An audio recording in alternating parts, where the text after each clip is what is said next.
सीताराम. जय जय रामकृष्ण हरी. मी आज अभंगाच्या एका ओळीवर बोलणार आहे की पाण्यातला मासा झोप घेतो कैसा, जावे त्याच्या वंशात तेव्हा कळे. पाण्यातला मासा झोप घेतो कैसा, जावे त्याच्या वंशात तेव्हा कळे. बऱ्याच म्हणजे अभंगातील ओवीचा शब्दशः अर्थ असा आहे की मासा कुठे राहतो? पाण्यात राहतो. त्याला पाण्याच्या बाहेर जर काढला तर तो जिवंत राहील का? नाही. मग तो पाण्यात राहतो, रात्रंध्या पाण्यातच राहतो. मग तो पाण्यात झोप कसा घेतो? शब्दशः अर्थ असा आहे की तो पाण्यामध्ये झोप कसा घेतो. आता तो पाण्यामध्ये रात्रीचा झोप कसा घेतो हे केव्हा कळल? जेव्हा त्या माशाच्या जन्माला जावं लागल आणि माशाच्या जन्माला जाऊन मासा बनावं लागल आणि मासा बनून पाहावं लागल हा झोप कसा घेतो. पाण्यातला मासा झोप घेतो कैसा, जावे त्याच्या वंशा तेव्हा कळे. मला वाटतं तुकोबारायांचा अभंग आहे. तर जगद्गुरु तुकोबाराय म्हणतात की त्याच्यासाठी पाण्यातल्या माशाच्या जन्माला जावं लागल. मी एकाच ओळी बोलते, पूर्ण काय अभंग घेतला नाही, पूर्ण अभंग मी चिंतन मांडणार नाही, पण एकाच ओळीवर मला बोलायचं आहे. बरेचदा माणसं म्हणतात की बाबा त्यांचं लय भारी आहे, त्यांचं लय भारी आहे, काय बाबा मजा आहे. म्हणजे तसं म्हणायला गेलं तर आता मी माझ्या घरी राहते ना, माझी आई असते, माझी बहीण असते आणि माझं मी करून खाते. तर माणसांना बऱ्याचदा इथल्या माणसांना वाटतं हिंडाय फिरायचा त्यात मस्तपैकी मजेत आहे. पण आहे ना, मी त्यांना म्हणलं माझ्यासारखं तुम्ही घर सोडा, प्रपंच सोडा आणि एकटं राहून बघा. नाही रे बाबा म्हणतात लोक, आम्ही वय घर प्रपंच पोरं बाळ सोडू. मग म्हणायचं कसं जमतं की एखादा समजा महात्मा असेल आणि त्याने प्रपंचाचा त्याग केला असेल किंवा त्याच्या नशिबाने झाला असेल, मग म्हणायचं कसं माणसांना जमतं? त्यांचं तर काय बाबा मजाच आहे. पण आहे ना, विषय असा आहे की पाण्यातला मासा झोप घेतो कैसा आणि जावे त्याच्या वंशात तेव्हा कळे. पहिल्यांदा कसं असतं की माणसाच्या आयुष्यात दुःख काय असतं हे ज्याची त्यालाच ठाव असतं. आता मला जर चिमटा घेतला तर वेदना कुणाला होणार? मला होणार. समोरच्याला होतील का? कशा होतील? त्याला चिमटा बसावं लागल ना, तेव्हा कळल की वेदना काय असतात. म्हणून दुसऱ्याचं दुःख पाहून आपल्याला आपल्या दुःखाची आठवण आली पाहिजे की आपल्या ह्या आयुष्यात असे प्रसंग आलेत, स्वतः देवाने सोसलेत. रामप्रभूने 14 वर्ष वनवास सोसला. वनवास सोसल्याच्या नंतर प्रपंचात आले तरीही सीतामाईला आणि प्रभूंचा वियोग घडला. पहिल्यांदा रावणाने नेली, 10 महिने सीतामाईचा आणि रावणाचा वियोग घडला. त्याच्यानंतर राज्यात आले, राज्यातील लोकांनी सीतामाईवर संशय घेतला.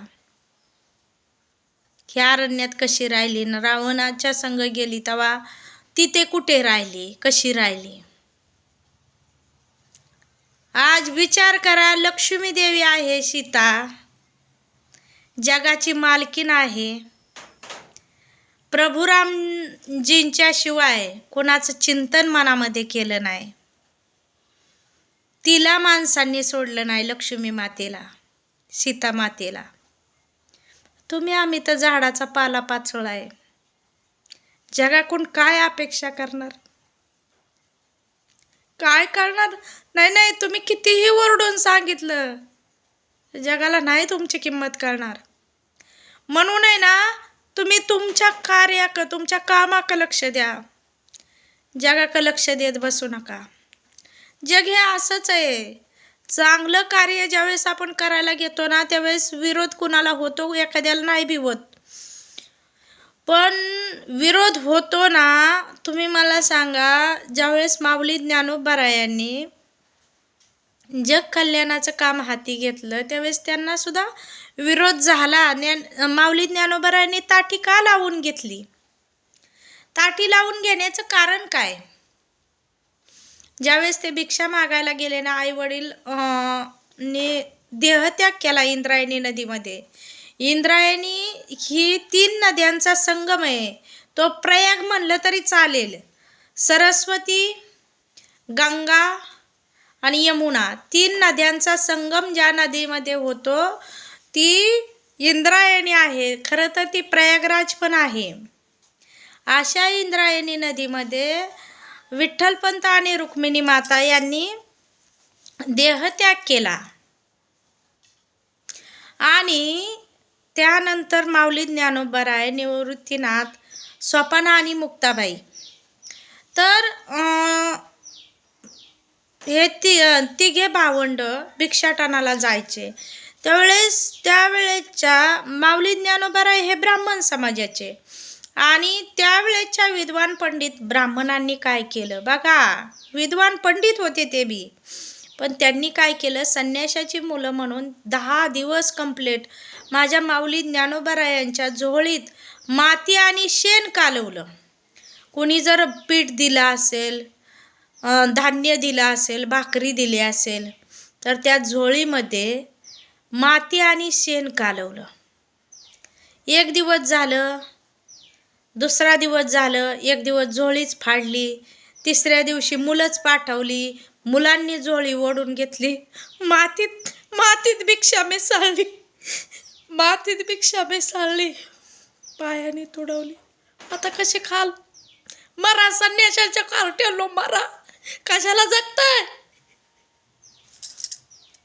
आज ज्या माऊली ज्ञानोबारायांच्या दर्शनासाठी एकमेकाला तुडवा तुडवी होती, एवढी चंगराचंगरी होती, दर्शनासाठी एवढी दाटी होती, त्याच माझ्या माऊली ज्ञानोबारायांना कंप्लीट 10 दिवस उपवास काढला. पोरं काय करायची?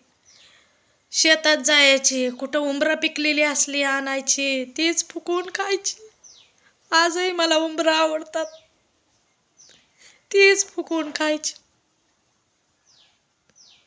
कसं तरी पोट भरायचं. 10 दिवस झाल्या माऊली ज्ञानोबारायांनी मनात विचार केला, असं काय पाप केलं आम्ही? 10 दिवस आम्हाला अन्नपाणी मिळलं नाही. माऊली ज्ञानोबारायांनी, ज्ञानाचे सागर येते, पण आंतरदृष्टीने विमुख झाले आणि ताटी लावून घेतली. मुक्ताबाई पाण्याला गेल्या होत्या.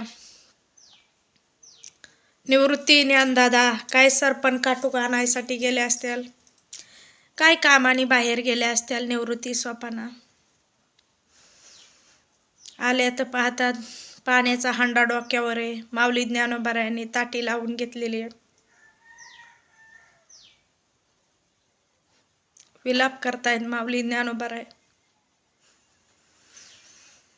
मुक्ताबाई म्हणली, दादा का ताटी लावून घेतली? नाही मुक्ता, मला आता जगाला तोंड दाखवायची इच्छाच राहिली नाही ग. मला जगाला तोंड दाखवायची इच्छा राहिली नाही, मला जगायची सुद्धा इच्छा राहिली नाही ग. कशासाठी मी बाहेर येऊ, कशासाठी ताटी उघडू? मी नाही येणार. मग मुक्ताबाई म्हणल्या की दादा तू एवढं जी दुःख करतोय, अरे विचार कर, जगात अशी किती दुःखी माणसं आहेत. मग मुक्ताबाईने आपल्या शब्दात माऊली ज्ञानोबारायांना उपदेश करायला सुरुवात केली. चणे खावे लोखंडाचे, मग ब्रह्मपदी नाचे. आपण एक शहाणे झाले, एरवी कोण वाया गेले. अहो तुम्ही जर शहाणे झालात ना तर जग शहाणं करू शकाल. आणि चणे खावे लोखंडाचे, मग ब्रह्मपदी नाचे. लोखंडाचे चणे काय चावायचे असतात का? गिळायचे असतात.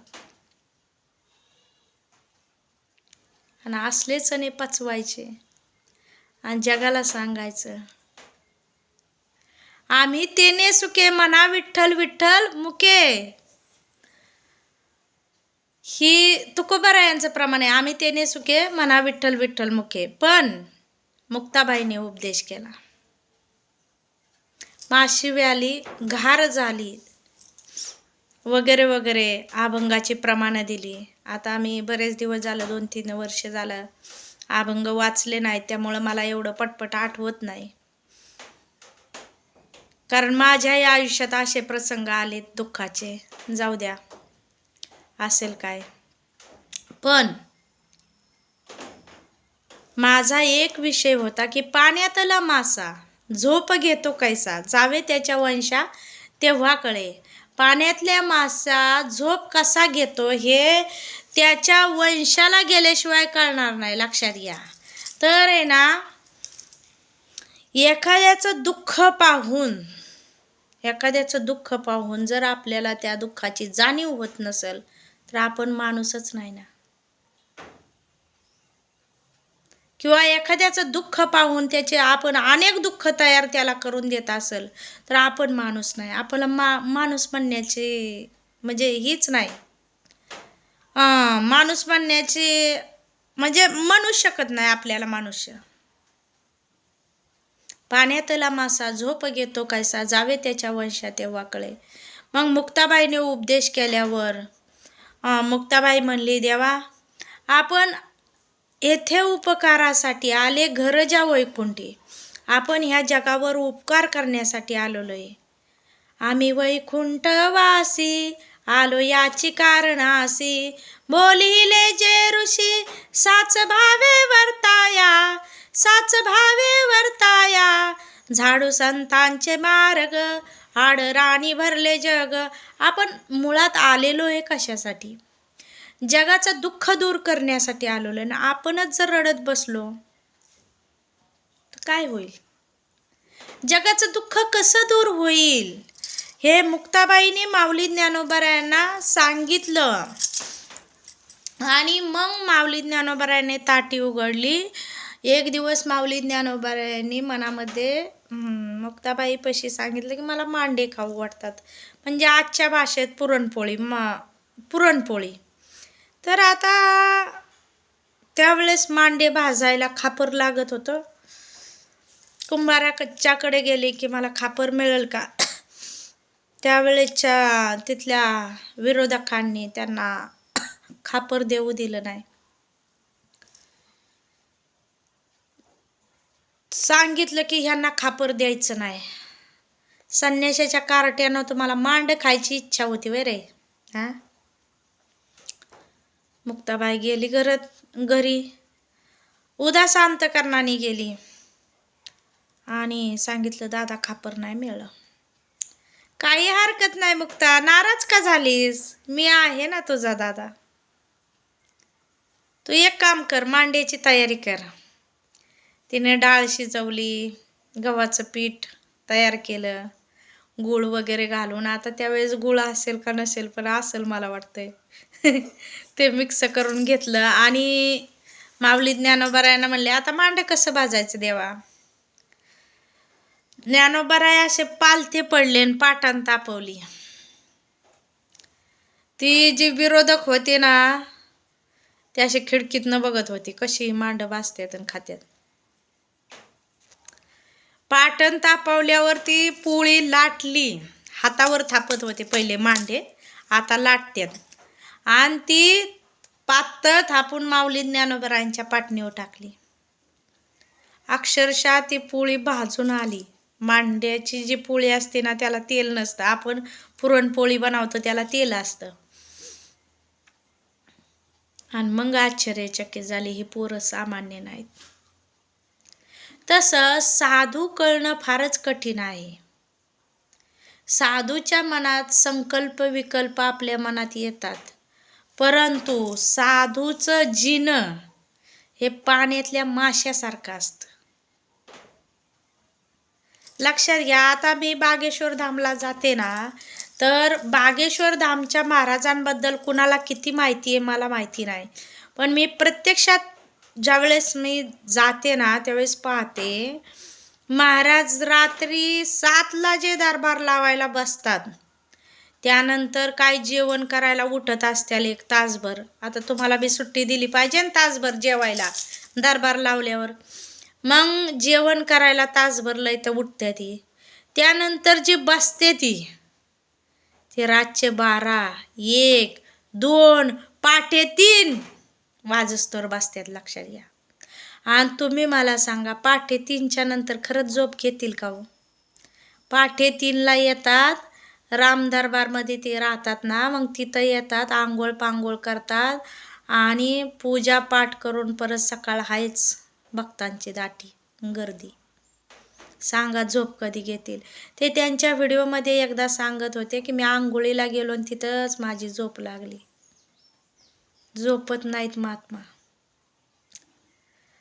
ज्यावेळेस त्यांना पंडित धीरेंद्र कृष्णा शास्त्री महाराज असे ज्यावेळेस त्यांनी आचार्य पंडित धीरेंद्र कृष्णा शास्त्री असे ज्यावेळेस त्यांच्या नावापुढं पदवी होती ना, त्यावेळेस माझ्यासुद्धा मनामध्ये प्रश्न पडला की एवढीच पोरग आणि आचार्य पंडित कशी काय उपमा. पण ज्यावेळेस मी स्वतः माझ्या डोळ्यांनी पाहिलं ना त्यावेळेस खरंच आश्चर्यचकित झाले मी. खरंच एवढीशा वयात किमया केली आहे. माणसांचं आयुष्य अख्खं जातं पण तरी सुद्धा माणसाच्याने एवढं होत नाही. ते त्यांनी करून दाखवलेलं आहे. माणसं म्हणतात बागेश्वर धामला काय, तिथं गेल्यानंतर महाराजा त्या देवाचा अनुभव घ्या. त्या महाराजांना प्रत्यक्षात डोळ्याने पहा, त्यांच्याबद्दल काय अनुभव घ्या, मग तुमच्या लक्षात येईल हा काय निराळच काम आहे. मी बी असे महात्मे अनेक बघितले, महाराज अनेक बघितले, पण पंडित धीरेंद्र कृष्णा शास्त्री ज्यांना माझी अर्जी लागली ना मुंबई भिवंडीमध्ये, तर मी त्या अर्जीवर जे पेशीचा दरबार असतो मंगळवार शनिवारी, ते मी त्या पेशीच्या निमित्ताने गेले. परिक्रमा वगैरे गेल्यावर लावते, अन्नपूर्णा माई मध्ये बी सेवा देते, भजन करते श्रीराम जय राम जय जय राम. पण मी विचार केला एकदा मुंबईची जी शिष्यमंडळ आहे ते होते, असा जे शादीवाला पंडाल आहे ना तो मोठा भरलेला होता, पूर्ण भरलेला होता. आणि मुंबईचे शिष्यमंडळ तिथं सेवा देण्यासाठी आलते. आता रातचे 9-10 वाजले, मी जेवण करण्यासाठी, महाराज गेले जेवण करायला, मी बी आले. आता म्हणलंय ना 12 वाजेपर्यंत दरबार चालेल. मी झोपली जिथं कार्यालय नंबर 5 तिथं झोपली. झोपल्यावर पहाटे 3ला मला जाग आली. पहाटे मला वाटतं 3च्या नंतर जाग आली. मी एक जणाला विचारलं, म्हणलं किती वाजलेत व? म्हणले पहाटे 3 वाजलेत आहो. म्हणलं महाराज अजून जाग आहेत. मलाच म्हणलं येऊ का तिथं, येऊ का, ही काय जागण्याची वेळ आहे का हा? त्याच्यानंतर महाराज रामदरबारमध्ये आले. आणि असं त्यांच्या आयुष्यात बऱ्याच वेळा झालेले. पहाटे 3 वाजेपर्यंत ते अर्जी लावत बसतात, लोकांच्या समस्या सोडवत बसतात. काय ना 10-15 वर्ष मूलबाळ नाही झालं, त्यांना बागेश्वर बालाजीच्या कृपेने मुलंबाळ झालेत. मग साधूचं जीवन कसं असतं. मग ते सर्व पाहिल्यावर मग म्हणलं खरं आहे आचार्य पंडित धीरेंद्र कृष्णा शास्त्री ही जी त्यांना पदवी आहे ती योग्य आहे. मी एखाद्या बारीला असं पण होतं की एखाद्याच्या शंका कुशंका मनात येऊ शकतात. आता येणं साहजिक आहे ना हो, एवढीशा वयात एवढं मोठं करून दाखवणं अलौकिक गोष्ट आहे. आणि ते अन्नपूर्णा माईमध्ये ज्यावेळेस मी प्रसाद घ्यायला गेले त्यावेळेस आहे ना ते सर्व पाहिल्यावर कळत नकळत माझ्या डोळ्यातनं पाणी आलं. धन्य बालाजी सरकार, क्या था क्या करके दिखाया. मी बी आहे ना कधी आळंदीला देहूला कधी एकटी गेली नाही, पण बागेश्वर धामला 2दा माझ्या काकांना घेऊन गेलते आणि त्याच्यानंतर एकटी गेली. अजूनही देव आळंदीला कधी एकटी गेली नाही. माझं मला सुद्धा आश्चर्य वाटतं. एकदा तर आहे ना, अपंगांच्या डब्यात मी बसली होती ना, अपंगांचं लायसन नव्हतं माझ्याकडं आणि टीसी आला, पण मी होती बाथरूमात. टीसीने मला बघितलं,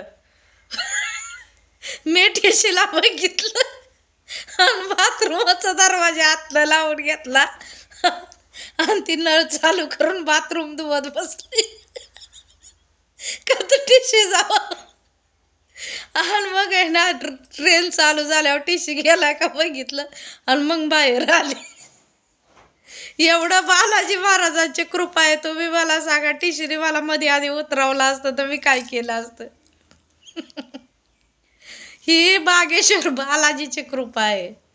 मला तिथला काय मनाला अनुभव आला आणि महाराजांबद्दल खरंच वाटलं की खरंच महात्मा आहे आणि ह्यांना देवांनी सांभाळलेलं आहे. प्रत्यक्ष म्हणजे ह्यांच्या रूपात भगवंतच जन्माला आलेत का काय असं वाटतंय मला. तर खरंच आहे. म्हणून तर तुम्हाला सांगते की पाण्यातला मासा झोप घेतो कैसा, जावे त्याच्या वंश तेव्हा कळे. तुम्हाला इथं बसून काही कळणार नाही. प्रत्यक्षात साधूचं जीवन अनुभवताल ना, त्यावेळेस तुमच्या लक्षात येईल की खरंच साधूचं जीवन काय असतं. सीताराम. जय जय रामकृष्ण हरी.